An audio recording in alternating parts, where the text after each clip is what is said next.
بسم الله الرحمن الرحيم. الحمد لله رب العالمين، والصلاة والسلام على رسوله الأمين محمد وعلى آله وصحبه أجمعين. ربنا آتنا من لدنك رحمة وهيئ لنا من أمرنا رشدا. آمين. السلام عليكم ورحمة الله وبركاته. أمر شانزي دوي 2009 بپشتیوانی خواهی پروردگار لقل یکمین درسی 4 وكي قرآن بين أمجارة لخلي دومي خوێندنی پەیمانگای ئیبن تەیمیە. 4 قورآن لابد ئەبێ ئێستا لە سەرەتاوە بەشێک یان بابەتێک یان باسێک لەسەر کتێبەکە و نووسەرەکە و گرنگی ئەم 4 بکەین ئینشاءڵڵا. من لە سەرەتاوە تەواو پێشێکەکە خوێنمەوە، پێشێکی وەرجێڕەکەیەتی کە ناوی مامۆستا ئەحمەد وەرتێ، خەڵکی هەولێرە یان لە هەولێر دائەنیشێ. نووسیوێتی بەناوی خوای بەخشندە و میهرەبان وتەیەکی پێویست. بێگومان بیرکردنەوەی تێگەیشتنی لاروچەوت و هەڵا بەشداریەکی تەواوی کردووە لە دروستکردنی گومان و خوانەناسی و ڕەتکردنەوەی پەروەردگار و خوای تاقانەدا بە درێژایی مێژووی مرۆڤایەتی. لە ڕاستیدا مرۆڤایەتیش لە ئەنجامی نەزانین و خوانەناسی و بێباوەڕیدا دووچاری چەندین جۆر لە نەخۆشی و بەدکاری و گومڕایی و سەرلێشێواوی بووە. کێشە و ململانەی پێغەمبەران و نێراوانی خوا و بانخوازانی بیر و باوەڕیش کێشە و ململانەیەکی دوور و درێژ و دەژوار بووە لەگەڵ نەزانین و نەفامیدا بۆ ڕاستکردنەوەی چەمکی خواناسی و یەکتاپەرست. چونکە لادان لە ڕێبازی خوا یاخود بە هەڵە و چەوت و لار تێگەیشتنی وا ئەکات کە مرۆڤ لە شەوەزەنگی نەفامی و سەرگەردانیدا وا دەکات لە مرۆڤ لە شەوەزەنگی نەفامی و سەرگەردانیدا وێڵ ببێ ویان لەبەر خۆیەوە دەست بکا بە وڕێنە و لەناو شتی هیچ و پوچ و گومان و دڵ ڕاوچێ و تێگەیشتنی ئاوەژوودا بخورێت و سەرگەردان بێت. بۆیە پێویستە چەمک و زارا ئاینیەکان لە پاڵ بیر و ڕاکانی عەقیدە و ئایدۆلۆژیدا وەک خۆیان بناسرێن و لیان حاڵی ببین، واتە وەک مەبەست و ئامانجی دەقە ئیسلامیەکان دایان خوازن، نەک بەویست و ئارەزوو بۆ ئەوەی ئاوەژووکراوی تێنەگەین و سەرنجامیش سەرمان لێ تێک نەچێ و سەرگەردان نەبین. هەر لەم سۆنگەوە بوو بۆ ڕاستکردنەوەی ئەو تێگەیشتنە هەڵەیی لە هەمبەر هەر یەک لە زاراوەکانی ئەلئیلاه ئەڕەب ئەلعیبادە ئەددیندا پەیدا ببوو، زانای پایە بەرز ئەبوو ئەعلای مەودودی کەوتە خولیای هۆشیارکردنەوەی خەڵکی لە ڕێی ئەم کتێبەوە کە بەناوی 4 لە قورئاندا داینە، خوای گەورە پاداشتی بدات. گرنگی ئەم 4 و تێگەیشتن لێیان خۆی لە پێشەکی کتێبەکەیدا باسی کردووە. بۆیە ئێمە لێرەدا ناچینە سەری و خوێنەری بەڕێز لەوێ خوێنێت. هەر ئەم گرنگی زاراوەکان و شێوازی کتێبەکە ژوای کردووە کە بۆ چەندین زمان وەربگێڕدرێ. بۆی برای بەڕێزمان مامۆستا ئەحمەد قەرەنیش هەستا بە وەرگێڕانی بۆ سەر زمانی کوردی بۆ ئەوەی خوێنەواری کوردیش لێی بەهرەمەند بن. پێویستە بگوترێت کە بەندە مە ئەحمەد وەرتێی واڵێ ئیشارەتی بە تەرجمەیەکی تری کرد کە مامۆستا ئەحمەد قەرەنی کردوێت. پێویستە بگوترێت کە بەندە پێش ماوەیەکی زۆر دەستمدایە وەرگێڕانی ئەم کتێبە و قەدەرێکی باشم لێ وەرگێڕا بوو، بەڵام دوای بینینی بەڕێز مامۆستا موخلیس لە نووسینگەی تەفسیر و ئاگاداربوون لەوەی کە کتێبەکەی لای ئەوان وەرگێڕانەکەی تەواو بووە، وا بە چاکزانرا کە بەندە ئەرکی پێداچوونەوەی بگرمە ئەستەوە بیکەین بە یەک وەرگێڕان.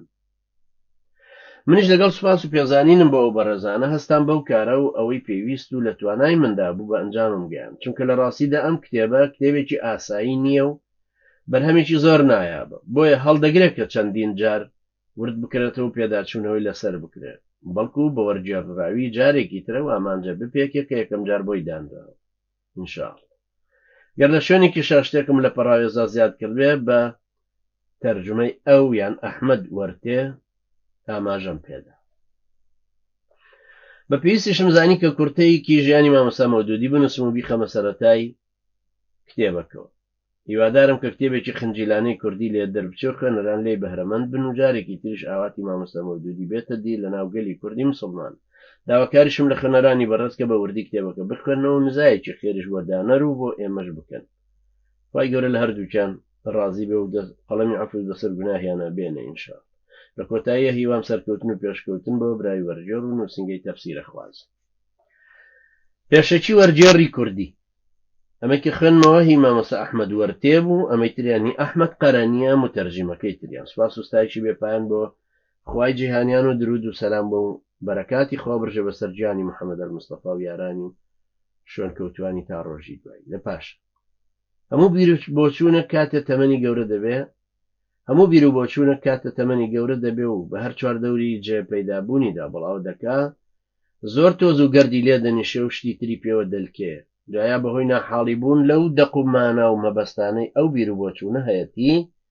یا بەکارهێنانی لەلایەن هەلپەرستانەوە بە پێی مراد و مەبەستی خۆیان.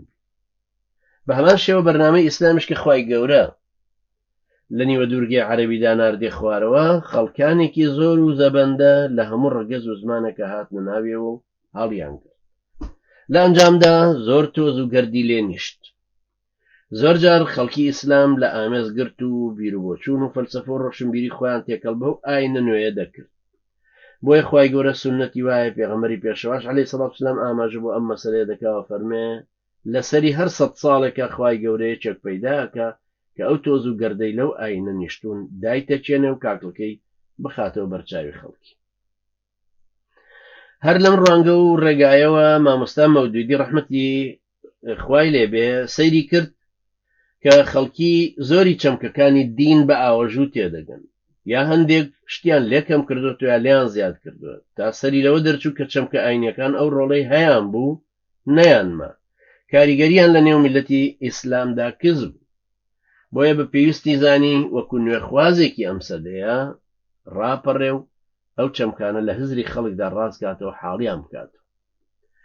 وەکو خۆی ڕەحمەتی لێبێ لە نێوەرەوکی ئەم کتێبەدا دەفەرمێت کە بانگەوازی قورئان لە دەوری ئەم 4 زاراوەیە دەسوڕێتەوە، ئەمانەش خەڵکی لە ژیانی دنیادا دایان بڕیوە و بۆچوونەکەیان تەسک کردوت. بۆیە کتێبێکی تەواوی تەرخان کرد بۆ ڕوونکردنەوە، یعنی وشەی الإله و الرب و العبادە و الدین، یعنی خدا پەروەردگار، پەرستن، ئاین یان دین. ئێمەشە بینین ئەوەی لەوێ هەبووە لێرەش بە هەمان شێوە خەڵکی ئەو زاراوانیان تەسک کردوتەوە یان لە بیریان چۆتەوە، یا لە دنیای علمانی ئەمڕۆدا لە ژینی دنیا دابڕاوە و بۆیە بە پێویست مازنانی کە خوێنەرانی زمانی کوردی پێ ئاشنا بکەین و میلەتی کوردیش ئاوڕێک لە دینی باو باپیرانیان بداتەوە بەڕاستی لێ حاڵی بێ و بیکا بە ساڕێشکەری زام و نەهامەتیەکانی ڕۆژگاری ئەمڕۆی. هەروها کتێبخانەی کوردیش بەم کتێبە دەوڵەمەندکەین، لەخواش گەورەش دەپاڕێنەوە کە هەڵەکانماندا پۆشێ و ئەو هەڵەشمان بخاتە تای تەرازی چاکەکانمان بۆ ڕۆژێک کە بنیادەم پێویستی بە گەردیلەیەک چاکە. خوا باشترین سەرپەرشتیار و پشتیوانە ئەحمەد قەرەنی، ساڵی 2000 هەولێر. ئەمیش پێناسەیە کە دەربارەی مامۆستای مەودودی ڕەحمەتی خوای. هەروها کتێبەک هەڵێ ئەم کتێبە مامۆستای بەڕێز ئەبوو عەلای مەودودی لە ساڵی 1360 کۆچی یانی 1940 زاینی دایناوە، 68 ساڵ لەمەوە پێش، و بەشەکان یەک لە دوای یەک لە گۆڤارە مانگانەکەی کە ناوی تەرجومانە القورئان بوو بڵاوە کردەوە. اینجا هەمووی لە کتێبەکە کۆ کردو بەناوی المصطلحات الأربعة في القورئان چاپی کرد. برانی بەڕێزم زۆر مهمە سەیری کەن مەودودی ڕەحمەتی خوای لێبێ لە 1940 لە مجلەیەکی مانگانە بەناوی تەرجومان القورئان ئەم ئینقلابە گەورەی لە مێشکی خەڵکییا کردو. لەبەرەوە قەت بێ ئومێد نەبین کە ئێمەش ئەتوانین ئەم گۆڕانکاریە سەر لە نوێ لە مێشکی خەڵکییا دروستکەینەوە، بەتایبەتی دوای فەشەل پێهێنانی هەموو ئەفکارێک لە کوردستانی. مامۆستا لە پێشەکی ئەم کتێبەیە باسی کتێبەکە و گرنگی زاراوەکانی لە ئیسلاما کردو، لەبەرەوە پێویست ناکە لێرە دووبارە بکرێتەوە، تەنها ئەوە نەبێت کە باسی هۆی دانانی کتێبەکە و ساڵی نووسینی بکە. ئەم کتێبە لە ساڵی 1960 کۆچی 1940 زاینی دانراوە، ئەو ساڵش هاوکات بوو لەگەڵ دامەزراندنی کۆمەڵی ئیسلامی الجەماعەت الئیسلامیە لە هیندستان، بەڵام ئەو کاتە پاکستان نەبوو. ئەم کتێبە ڕۆڵێکی باڵای هەبوو لە ڕوونکردنەوەی بانگەوازی ئەو کۆمەڵەی و هەڵوێستەکانیان بەرامبەر بە تاقم و پێڕەکانی ئەو ناوچێ. پاکستان 6 ساڵ دوایەوە دروست. جا لەوە دوای هەر کەسێک هات بایە ناو ئەو کۆمەڵەیە ئەیزانی جیاوازی ئەو کۆمەڵی لەگەڵ بانگوازی تاقم و پێڕەکانی دیکەدا چییە. هەرچەندە هەندێکیان داوای ئەویانە کرد کە بۆ ئیسلام و بڵاوکردنەوەی بانگەوازەکەی دامەزراون و بگەڕێنەوە. تا ئێستا یعنی تا ساڵی 1955 کە مقدمەی ئەو کتێبە نووسراوە، ئەم کتێبە 4 جار چاپ کرا و هەر جارێ 3000 دانەی لێ چاپ کرا بە زمانی ئوردو تا ئەمڕۆ بۆ هیچ زمانێک وەرنەجێڕاوە تەنها ئەوە نەبێت کە برای ئەدیب و خێرخواز محەممەد کاڵم سەباق بۆ عەربی وەریگێڕاو ئەویش لە هاوڕێیانی دارالعروبەی ئیسلامیە لە پاکستان. طبعا ئەمە باسی ساڵی 1955ەکە.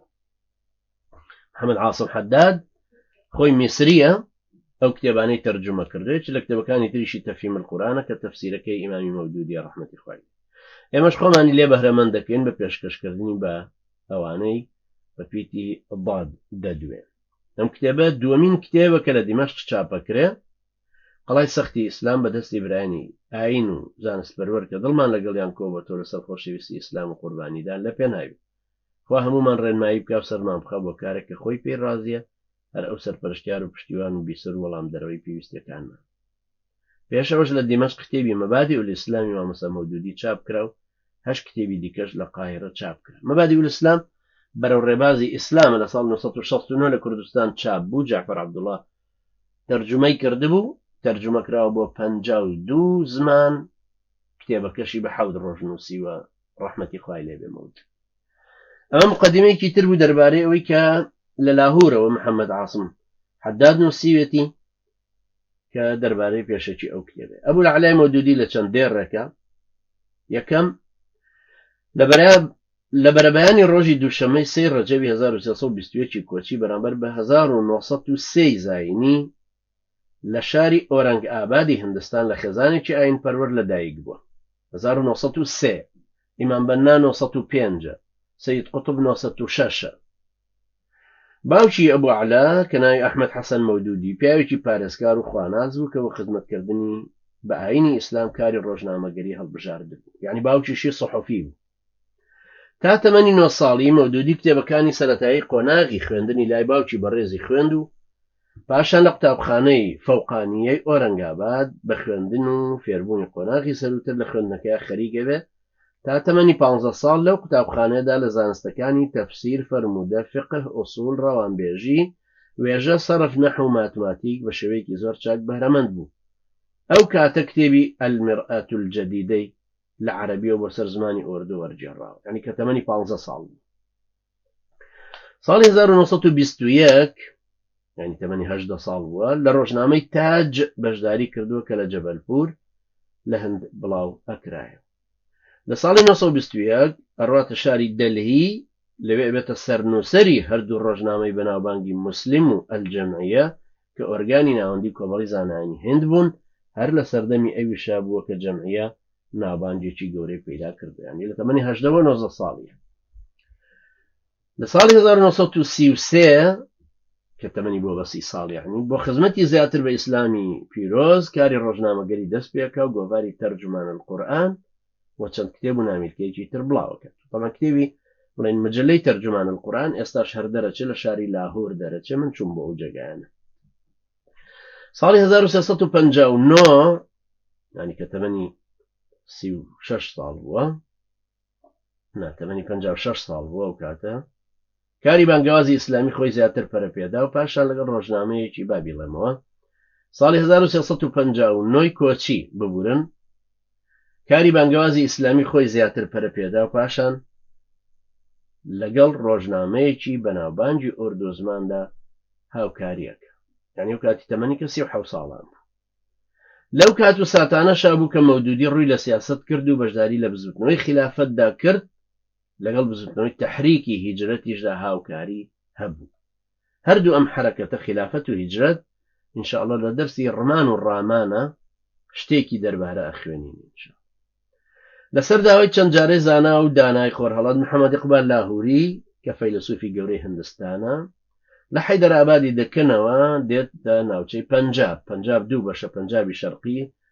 لە هندستان و پەنجابی غەربی ئێستا لە پاکستانە کە پایتەختەکەی لاهورە. بۆ ئەوی لە بەرەو پێشبردننی شۆڕشی ئیسلامی و ناساندنی سیما و ڕوخساری ئیسلامی ڕاستیدا نەخش و ڕۆڵی کاریگەر ببین و لە دارالئیسلام نزیک شاری سیالکۆت نیشتەجێ دەبێ و لەوێ ناوەندێکی ڕۆشنبیری و لێکۆڵینەوەی گرنگ پێکهێنا بە هاوکاری زانای بەڕێز ئیقبال لاهوری بۆ پێگەیاندنی زانایانی ئیسلامی، لێکۆڵەرەوان و زانستخوازانی خەمخۆر لە پێناو ڕاژە و ناساندنی حەقیقەتی ئاینی ئیسلامی پیرۆز هەوڵ و کۆشش و هیممەتی زۆری بەخەرجدا. ساڵی 1360 یعنی 1940 کە تەمەنی 38 ساڵ بوو کۆمەڵی ئیسلامی ئەلجەماعی ئیسلامی دامەزراند و هەر لەو ساڵەشە کتێبی 4000ەکەی قورئانی نووسی. دوای ئەوەی لەم سەدانەی دواییدا خەڵکی بەرەبەرە لە ئیسلام و ڕێنماییەکانی دوورکەوتنەوە مسقۆفی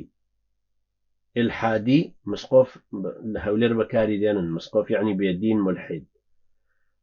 مسقۆفی ئلحادی و بێبەند و باری لە وڵاتانی ئیسلامیدا بڵاو بووە. ئەو کاتە گەورە پیاوی مێژووی ئیسلام جەمالەدینی ئەفغانی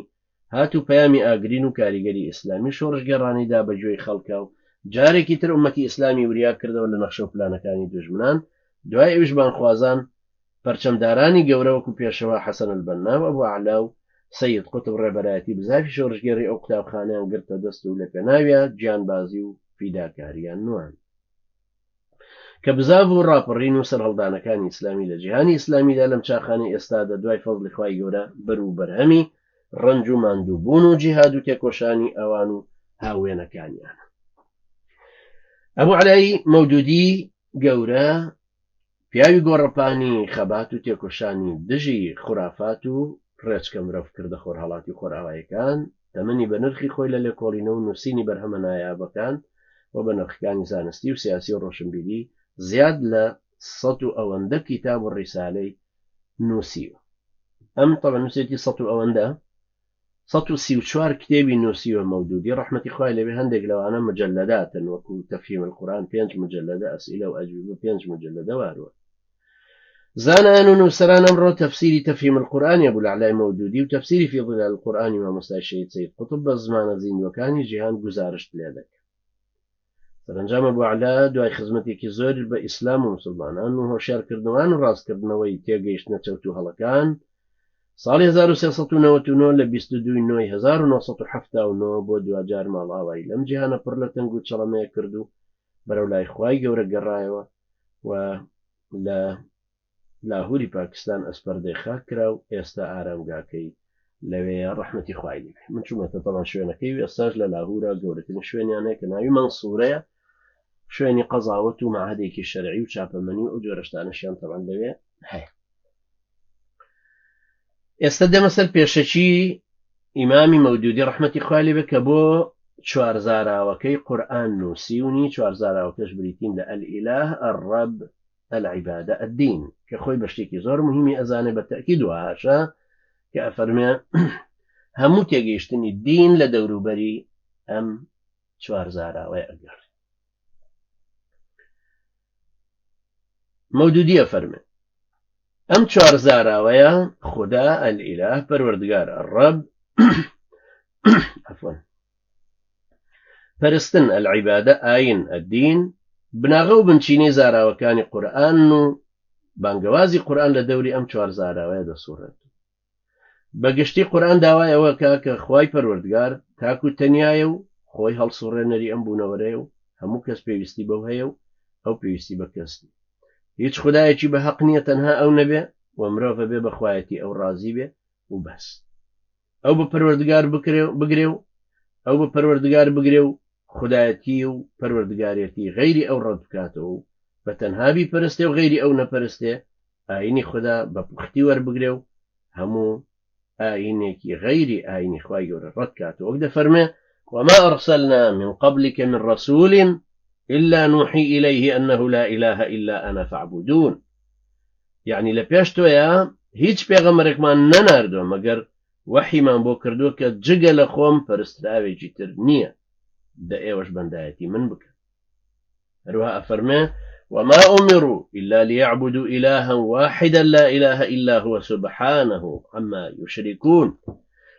وفرمانیان پێ نەکرابوو مەگەر بەوە نەبێت کە تەنها یەک خوا بپەرستن، هیچ خوددا و پەرستراوێک نییە تەنها ئەو نەبێ، پاک و بێخەوشی بۆی لەوەی کە ئەیکەن بە هاوبەشی ئەو. إن هذه أمتكم أمة واحدة وأنا ربكم فاعبدون. بێگومان ئەم بەرنامەی ئیسلام ئاین بەرنامەی ئێوەیە کە یەک ئاین و یەک بەرنامەیە لای گشت پێغەمبەران و من پەروەردگارتان و تەنها بەندایەتی من بکەن. هەروەها ئەفەرمێ قل أغير الله أبغي ربا وهو رب كل شيء. ئایا پەروەردگارێکی تر بخوازم و بیپەرستم جگە لە ئەڵڵا لە کاتێکا کە ئەو پەروەردگاری هەموو شتێکە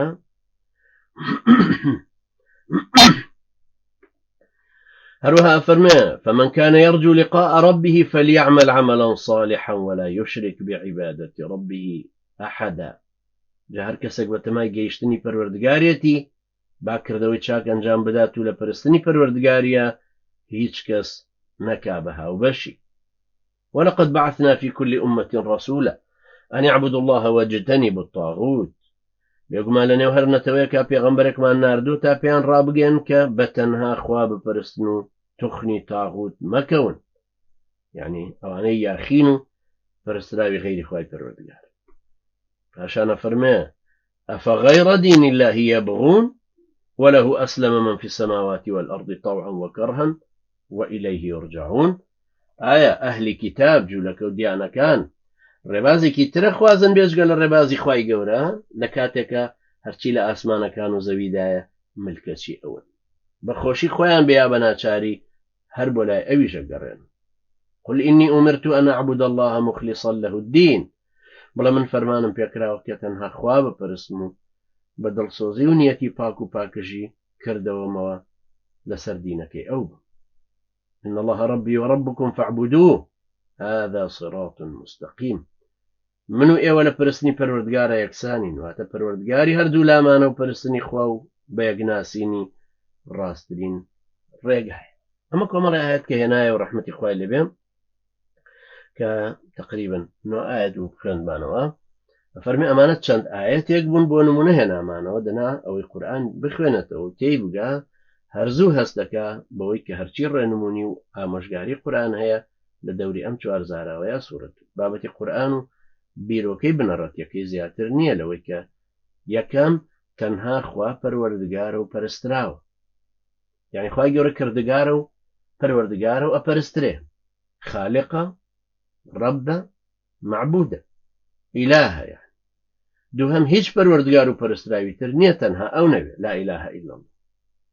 سيهم كوابو أبي مرف تنها أو بپرسته لبرهم صفة كاني أو تواهو شوارم وأبي تنها آيني أو بپختي وباكي بيروي بكرف دين تنها بو أو يكلاي بكرف يعني أويك بكرة بالربازي جيانيش بريتيا لا ربازك إخوائي پروردگارو دينك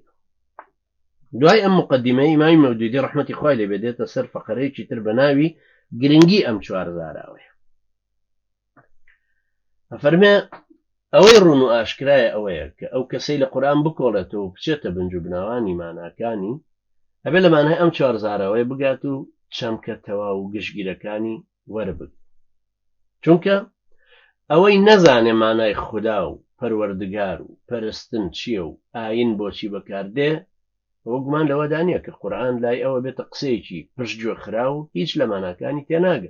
ناتواني الراستي كتاب پرستي بزانه يا بنچي هاول پيا كردن شرك بي بزانه ناتواني پرستنكي تنها كبو خواي پروردگار بي ترخام بكاو آينكي أو بپختي بگريتا برو بكا بربازي جياني أو تناقا اگر چمکی ئەم زاراوانە لە زەینی مرۆڤ ڕۆشن نەبوو کە مکورتی هەبوو لە تێگەیشتنی ماناکانیە ئەوە بێگومان هەرچی ڕێنمونی و ئامۆژگاری قورئان هەیە لی تێکەڵە بێ و عەقیدە و کردەوەکانی هەمووی کورت هەڵدێنێ و لەگەڵەوەشە باوەڕی بە قورئان هەیە یعنی وەکو خەڵکە کلاسیکیی خۆمان باوەڕی بە قورئان هەیە بەڵام هیچ شتێک لە معنای عیبادەتەکە تێناگە ئەوە زانەیە عیبادەتەکە نوێژ فەرزە لەسەری جێبەجێیەکە ئەمە هەروەکو ئاماژەمان پێدا لە دەرسی پەروەردەکاریەکەیە ئەمە ڕەهەندێکی دروشمە بەڵام ئەو ڕەهەندی کۆمەڵایەتیەکەی نازانێت ڕەهەندی گەردوونیەکەشی نازانێت وەلەو عیبادەتەکەش ئەنجامەدە ئەو مانای قورئانەکە تێناگە لە کاتێکیشە کە ئەوەندە قورئانیشی بەڕێزەوە تەماشاکە کە بەبێ دەستنوێژ دەست لە بەرگەکەشی نادا دەست لە شاڵە سەوزەکەشی نادا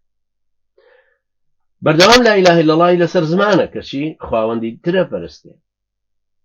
هەرجاری ئەوەدا کە غەیری ئەڵڵا هیچ پەروەردگارێکی تر نییە کەچی لە واقعا ملکەچی بەناو پەروەردگاری ترە بە هەموو ڕازگۆیی دڵسۆزیەوە ڕایەگەێنێ کە تەنها ئەڵڵا ئەپەرستێ و بۆ ئەو نەبێ بۆ کەس ملکەچی ناکە لەگەڵ ئەو شاکەوتۆتە سەر پەرستنی زۆر خوای تر جگە لە ئەڵڵا بێەوەی ئاگای لە خۆی بە هەموو هێز و توانایەکیەوە ڕایەگەێنێکەوە لە چوارچێوە و باوەشی ئاینی خوادایە و ئەوی کردو بە ڕێبازی ژیانی خۆی ئەگەر کەسێ بڵێتەوە لەسەر دینێکی تریەوە شەڕی لەگەڵک بەڵام لەگەڵەوەشە خۆی هەڵواسیوە بە کلکی چه ئاینێکی ترە. بێگومان بە زمان لە کەس ناپارێتەوە لە ئەڵڵا نەبێت، بێگومان بە زمان لە کەس ناپارێتەوە جگە لە ئەڵڵا، بە کەسیش ناڵێ خوای پەروەردگارمە، بەڵام بە جۆرەی ئەو مانایانەی بۆ هەردوو وشەی خوددا و پەروەردگار دانراون ئەم کابرایە چەندین خواوەند و پەروەردگاری تری هەن. ئەو هەژارە نازانێت کە جگە لە ئەڵڵا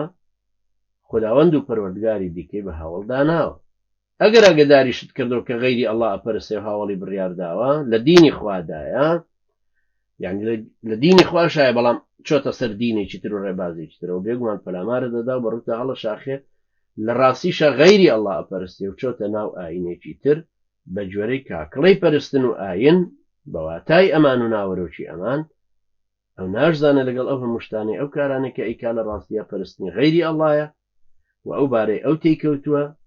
ئەو ڕێبازەی ئەو گرتوێتی بەر ئەو منهەجەی ئەو کردوێتی بە منهەجی ژیانی خۆی ئاینێکە خوای گەورە ڕێی پێنەدا و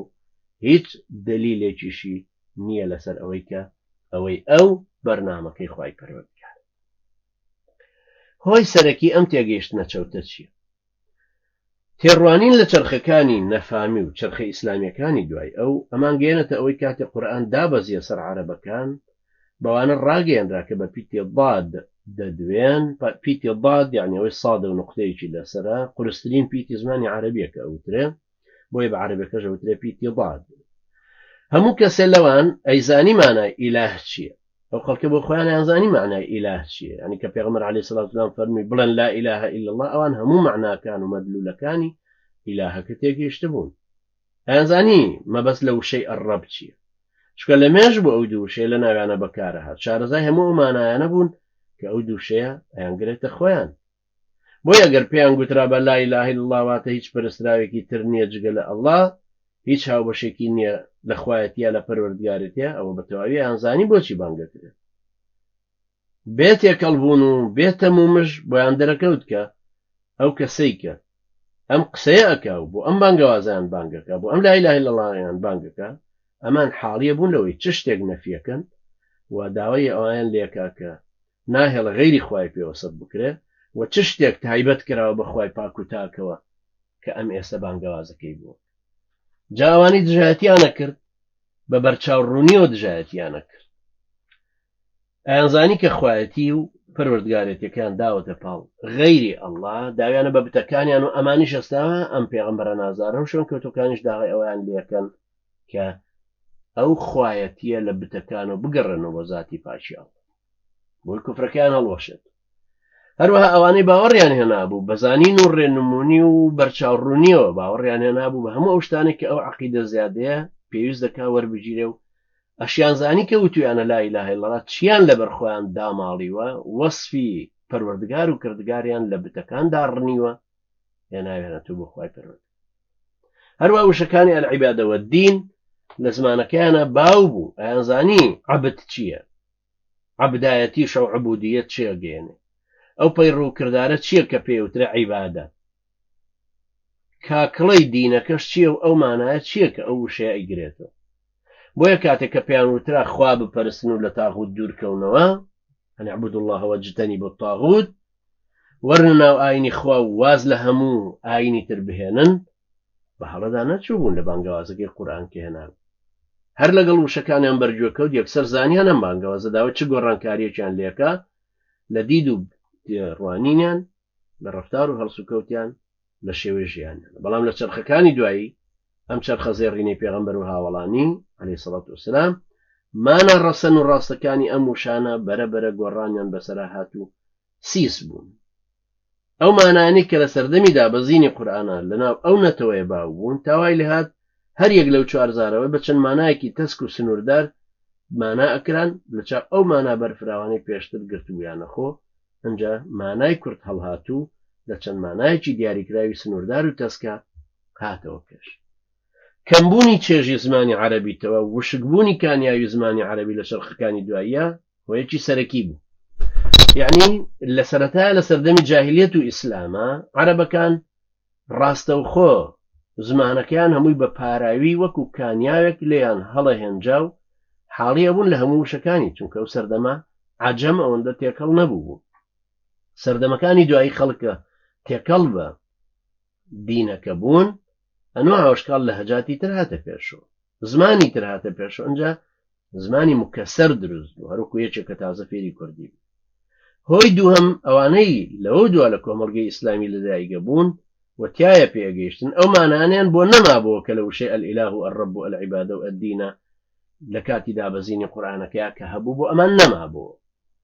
هەروەکو چۆن تۆ ئێستا کە بچیتە لادەیەک تۆیەک ئێستا ئەم مەعهەدە بخوێنی دوای بچیتە لادەیەکی شارباژێری لای ئێمە بڵێ کاکە دین یعنی حاکمیەت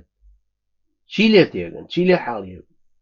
تۆ بڵێ عیبادەت هەرەوە نییە کاکە نوێژ ڕۆژەکانتان بکە لەبەرم دووهەیە بینی زمانەوان و ڕاڤەوانانی قورئانی پیرۆز لە چرخە دوایینەکانە زۆر لە وشەکانی قورئانیان بەو شێوەیە ڕاڤە کردەوە کە مسلمانەکانی ئەو چرخە تێگەیشتن نەک بەمانە زمانەوە ڕەسەنیەکەی پێشوە مەش چەند نمونەیەک لەوان وشەی ئیلاهیان بەرامبەر بت بەکارهێن واتە بە ئاوەڵناوی بت و بتپەرستیان داناب وشەی ڕەب دایان نابوو بەرامبەر بێ بۆ ئەوەی کە هەڵەسێ بە پەروەردەکردن وشەی ڕەبیان دانابوو بۆ ئەو کەسەی کە پەروەردەکردن و پێگەیاندنی کەسێکی لەگەردن وشەی عیبادەتیان دیاری کرد بۆ مانای بەخوادانان و پەرستن و ملکەچی و کوڕنوێژبردن و نوێشکردن لە بەردەستی خوای گەورە وشەی دینیان بەرامبەر مەزهەب یعنی ریلیجن دانابوو کە لە ئینگلیزیە هەروە وشەی تاغوت بە مانای بت و شەیتانیان لێکدا بوو يعني بويا وشكان طبعا الإله الرب والعبادة والدين والطاغوت والاستضعاف والاستكبار وطبعا وشكاني تريجا موي أمانة لمشكي خلقك يا وردور كالبو بويا سرنجامي أم كالبو نويا هو يوك خلقي بزحمد لما بس يسركيو بنرتي بانقوازي قرآن تياقشت جا اگر قرآن بانگی بکردنا بو اوی غیری خوانه پرستن و نزانی بوازهنانیان لبتو صنمکان حقی او بانگی وازهان داو تو وقت که پیان لکا که بتما پرستن هروکو ایستو بچی تو بسلیمانی و اولی ردو بلی خلچی نبتما پرستن خلقا خپیه کن البابا بت کوا چونکه اولا میشکیا بت يعني او برديك عرب داية تاشيوي برست او يسا قوميتي بيه بتنية ام افكاراني كهي للاي او بتنية بويا بيسر لنو تيبقاتو لو كإله نفي آلهة نفي أنداد نفي طواغيت وأرباب وأمانة أنجا بزانينو تفصيلي إلهك بخوينينو أقر قرآن بان يمكابوي غيري الله بپروردگار بنگرن أولن ئێمە غێری ئەو پەروەردگار و سەرپەرشتیار و کاروبارمان نییە هەرخوای گەورە کاروبارمانە با بەڕێوە بەو شێوەی بیرروباوەڕمان لە ڕووی یەکتا پەرستیەوە تەواوە بەڵام لە ڕاستیە زۆر بەیان گردن کەچیان بۆ پەروەردگارەتی غەیری خوای گەورە کردووە بە جۆرەی ئەو مانایەکی ترکە وشەی ئەڕەب بۆ ئەوترێ جگە لە مانایی کە بە مانای مرەبیە مرەبی یەکێکە لە 16 معنە لە ماناکانی ئەڕەب بەڵام کورتیان هەڵهێناوە تەنها لەویانە گیرداوە بۆ ئەو مانایە بوو ئەگەر قورئان خوێن بدوێنی بەوەی کە خوا بپەرستێ و لە تاغوت دوور کەوێتەوە ئەواڵێن ئێمە بدناپەرستین ڕقیشمان لە شەیتانە و نەفرینی لێکەین و لەعنەتی لێکەین و لە ئەڵڵا نەبێ لە هیچی تر ناترسین و کەواتە ئەو فەرمانی قورئانەشمان جێبەجێ کردووە کە ئێمە دەست بە قورئانەکەەوە بگرین و ڕوو لە ئەڵڵا بکەین و ڕوو لە شەیتان نەکەین و ڕێبازی ئەو نەگرینەبێ و ئەوش بە تاغوت بزانین بەڵام لە کاتێکەوان هێشتا معنای تاغوتەکە بەس بە شەیتان لێکەدەنەوە ئیمام ابن القیم ڕەحمەتی خوای لێ بێ کە ساڵی 758 هیجری کۆچی دوایی کردووە 700 ساڵ لەمەوە پێش یان کەمتر ئەفەرمێ وطاغوت كل قوم من يتحاكمون إليه طاغوتی هەموو قومێک ئەو کەسێک کە داوەری ئەبەنەوە لای کە یاسا و ڕێسای بۆ دیاریکردوون و ناکۆچی و ململانەکانیان حەلەکە هەروەها گەر بڵێ بۆ دین چونکە خەڵکی تێناگەن لە مانای پوختەکردنی ئاینەکە چییە و یەکلا نابنەوە بۆ خوای پەروەردگار بە شێوەیەکی جددی ئینتیمای دینەکە وەربگرن وازانن تەنها ئەوەی بڵێن فڵانە کەس لەسەر ئاینی ئیسلامە و ئەڵێ لەسەر ئاینی هندی و جوولەکە و دیانەکان نییە و دیارە ئەمە مسلمانە و ئیتر ئاوا لێ حاڵی بۆ کە گەر بۆندەی کەوتت مسلمانە کافیە بۆیە ئێستا مشکلەکەمان لەوەیە ئەمەی کە پێوترە ملیارێک و 300 ملیۆن مسلمان 100 ملیۆن مسلمانی ڕاستی کردای لەگەڵ خوای پەروەردگار گەورەترین دەوڵەتی خلافەت دروست دەکرد کەوا بوو ئێمە کێشەکەمان لەوە جۆری تێگەیشتنەوەیە لە دینەکە بۆیە ئەم زاراوانەش ضرورین. اینجا مەودودی ڕەحمەتی خوا لێ بێ فەرمێ ئەنجامەکانی ئەم تێگەیشتنە چەوتە ئەو ڕاستی کە گومانی تیانە و حاشا هەڵنەگرە ئەوەیە کە خەڵکی زۆربەی ڕێنماییەکانی قورئانیان لا شاراوەیە بەڵکو ئەو گیانە بەرز و فکرە ناوەندیان لێ بزر بوو هەر لەبەر ئەوەی ئەم چوار زاراوە بنەڕەتیە بە پەردەی نەفامی داپۆشرا. ئەمەش گەورەترین هۆ بوو کە سەری کێشە بۆ لاوازی و بێهێزی بیر و باوەڕیان بۆ لاوازی کردەوەیان هەرچەندە ئاینی ئیسلامیان وەرگرتووە قبوڵیان و لە ڕیزی مسلمانانی ژەژمێردێت خۆ کافر نەبوون بەڵام تێگەیشتنەکەیان سادە و ساویلکە. لەبەرەم هەموو شتانە پێمان گرنگە مەودودیە فەرمەکەمانای ئەم چوار زاراوەی ڕوونکەینەوە بە درێژی باسی بکەین تا ئەمە بەسەر ڕاستەکەی قورئان و فەرمایشتە گرنگەکانی دەرکەوێت. هەرچەندە من پێشتر لە چەند وتارێکمان کە نووسی و من هەوڵم داوە ئەم هەر مەودودیە فەرمێ هەوڵم داوە گرنگی چەمکەکانی ئەم زاراوانە بدەم بەڵام ئەوەی تا ئێستا نووسیومە خۆی لە خۆیان بەس نییە بۆ لابردن و ڕەواندنەوەی ئەو هەڵانەی خۆیان خزاندووەتە حزرەکان لەم بابەتە. وەبایی ئەوە ناکەن کە قەناعەت بە خەڵکی بێن و دڵیان پێی ئاسوودە ببێت لەبەرەوە تێگەن ئەو توێژینە و باسکردنە تێروتە سەلانەی بۆ ئەو وشانە کردووە بێهێنانەوەی ئاەتی قورئانی پیرۆز یا پشت بەستن بە فەرهەنگەکانی زمانەوە تەنها ڕای خۆمەوە هێناومە ئاشکراشە کە ڕای تایبەتی من ناتوانێت ئەوانە ئیقناعکە کە لەگەڵ ڕاکانی مندانین. بۆیە ویستم لەم نامیلکەیە مانە تەواو گشتگیریەکانی ئەم چوار زارەوەی دیاری بکەم و بیهێنمە پێشەوە بیکەم بە بەڵگە کە قورئان پشتگیریەکە و یا ڕایەک بێ پشت نەبەستێکە فەرهەنگێکی زمان تەئیدینەکە و یەکەم جار دەست بە لێکۆڵینی وشی ئیلاهەکەم پاشان ئەڕەب پاشان ئەلعیبادە پاشان ئەدی خوای گەورەش یارمەتی دەربێت. ئەمە مقدمەیەک بوو دەربارەی کتێبەکە دەربارەی مەودودی ڕەحمەتی خوای لێبێ دەربارەی ئەم چوار زاراوەی ئەلئیلاහ و ئەڕەب و ئەلعیبادەت والدین کە چۆن خوێندنی ئەم کتێبەمان بۆچی هەڵبژاردووکە شتێکی زۆر سەرەکیە بۆ ئەوەی لە سەرەتاوە لە دینەکە تێبگەین. ئەو کەسانی کە تۆمەتبارمانەکەن عادەتەن لە ئیسلامی سیاسی خۆی بۆ ئەوەیە کە ئەوێ ئەو خەڵکە فریو بدا بۆی حەقی ئەو خەڵکە زۆرە حەقیان نەبێ بەسەر ئەمەوە چ گەندەڵیەک دروستەکە و چ ئەفکارێکی ئیلحادی و چ جاسوسی و خراپەکاریەک دروستەکە چونکە لە واعیبوونی مسلمانان و تێگەیشتنیان و شارەزایی بوونەوەیان لە دینەکەیان ئەم جارە پابەند دەبنەوە بە دینەکە لە عەقیدەکەیان تێئەگەن ژیانیان لەسەر ئەساسی عەقیدەکەدا ئەمەدرێنەوە هەموو وزەی خۆشیان ئاوا ئەخەنەوە گەڕ ومێدەوارم ئینشاءڵڵا بوو بێ بە بواری تێگەیشتنمان لە سەرەتاوە ئاوە مەدخەلێک بێ بۆ ئەوەی کە بزانین چۆن لە وشەکانی الإله الرب العبادة الدين تيجين وأمش ببن نمونيك بو تيجيشتن لهمو زاراويكي تري قرآن شكيتشك لو برانيك استالق العلمانيتي خومان لكردستان برانبري يقوستاينتو تياديسان وشو زاراو كان كإما أمانوي أم زاراو فكرياني خومان بكاربينينو كأساسي كعقائدي هي كبوحي خواهي بيمان قيشتون خواهي پروردگار و کردگار و کارزان و کارجوان خواهي قولي أرمتي درمان ببوت يقيشنيكي زيادة القرآن. أقول قولي هذا واستغفر الله لي ولكم وجزاكم الله خيرا والسلام عليكم ورحمة الله وبركاته. سبحانك اللهم وبحمدك نشهد أن لا إله إلا أنت نستغفرك ونتوب إليك.